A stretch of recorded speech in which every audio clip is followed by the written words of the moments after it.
Well, hello everybody. I finally got rid of that CRV.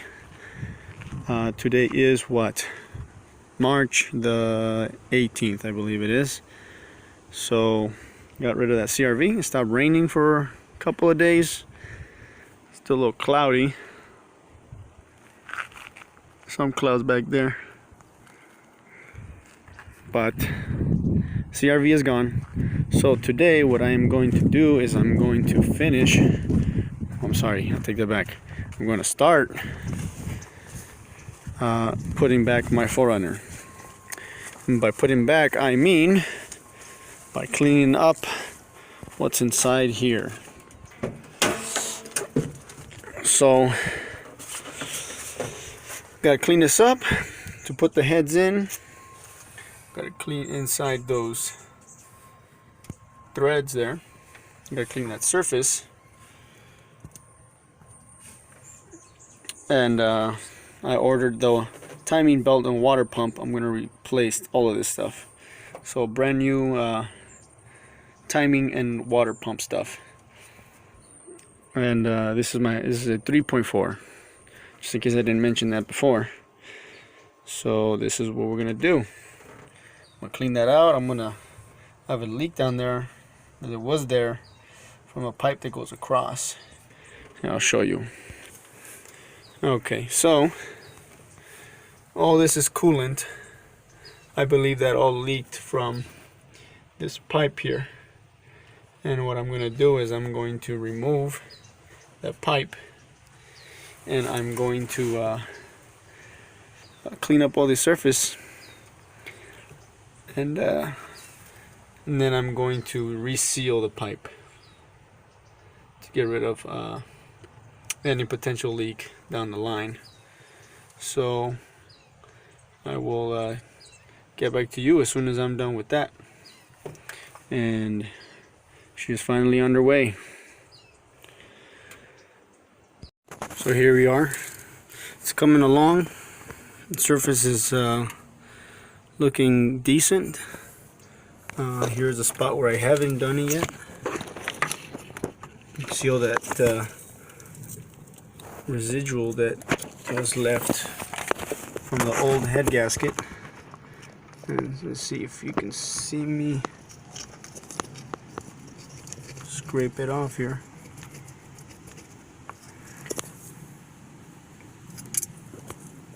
There you go.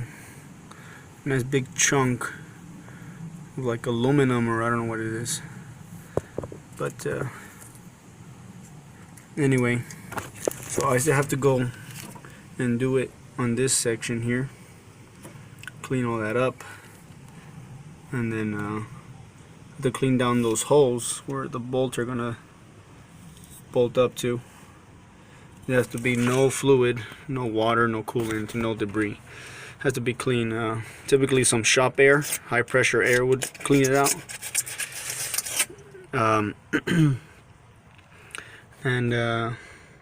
Or I'll attempt to both some high pressure air from my compressor. But I'm also going to spray in some brake cleaner in there, loosen up anything that might be in there. With that, using the hose that comes with it, the little it's like a straw. And use some high pressure and try to use some of that brake cleaner. But here to give you an idea, so this is what the surface looks like. You just have to be careful when you are scraping off any residual, not to mar up the surfaces too badly. You want to keep it as smooth as possible. But this is what I'm doing here. So, and all this rust looks pretty bad. But I'm gonna clean that up. But I just wanted to give you an update real quick on what it looks like halfway through. As far as cleaning up the surface here. I'm just using a stray razor. And just getting rid of all the little debris. If it leaves these little lines, I don't know if you can see that. It says leaving like scratches on there. Might be time to replace the blade. The blade's only good for a little while. Once it starts, once you use it up, it loses its sharp edge. So I might have to change it. But yeah, real quick pause here and show you. Just wanted to show you what I was doing. If I can get this to focus, there we go. And so I'm about a little bit more than halfway done cleaning up this block.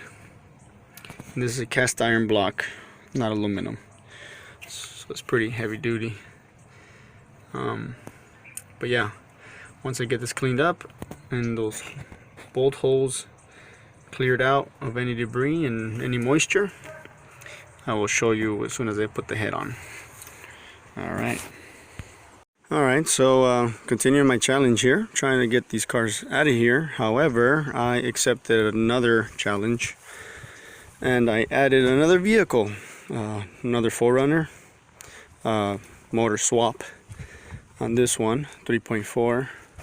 See if I can knock it out in a couple of days. It's been raining a lot here in California, and today's actually not that bad.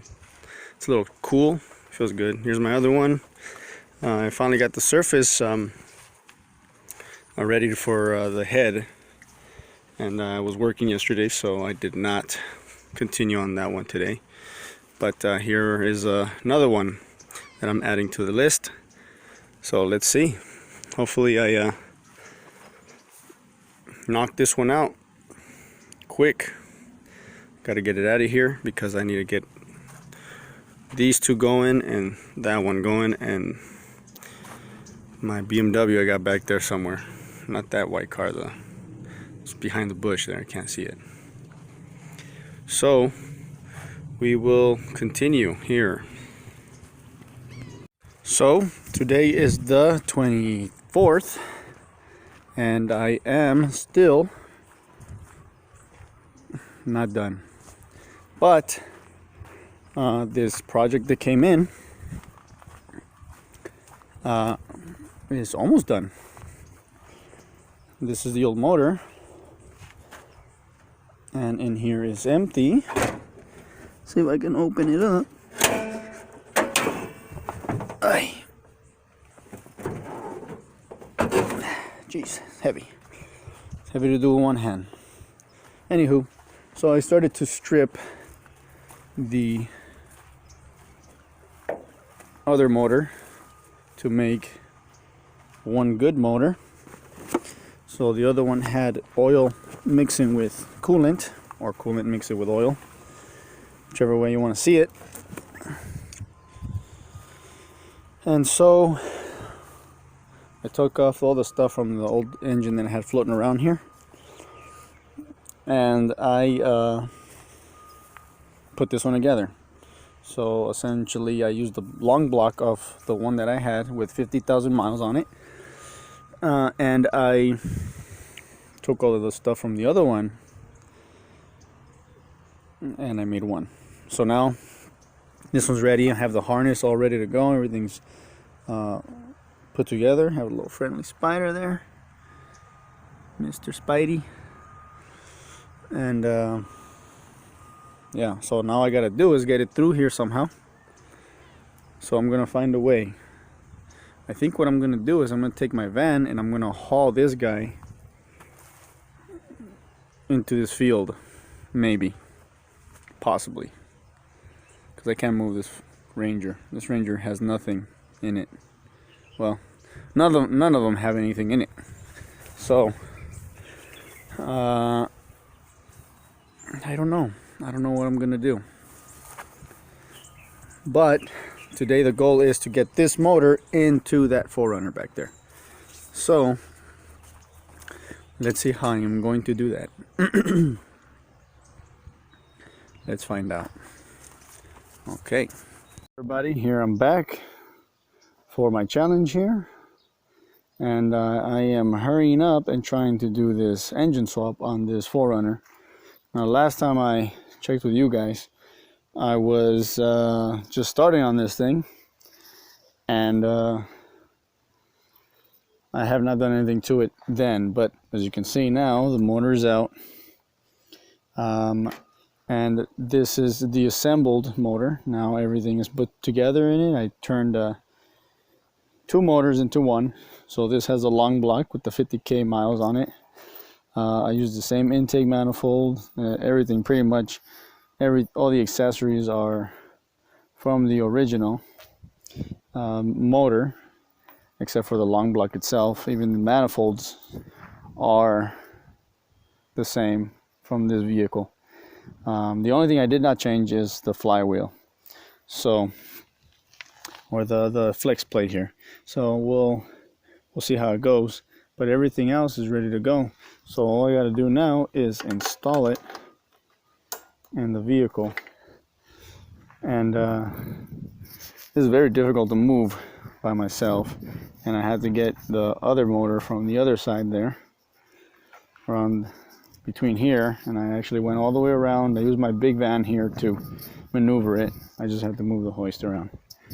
So and it's ready to go. So now I'm just gonna lift this up and then try to maneuver the car, because it's kind of muddy and I cannot get this hoist out of the mud, out of this dirt. It's kind of hard to do. So I'm gonna bring the car closer to the motor, but first I'm going to lift it up and then try to drive it above here, and let's see how it goes. Try to start settling this thing in there. All right, here we go.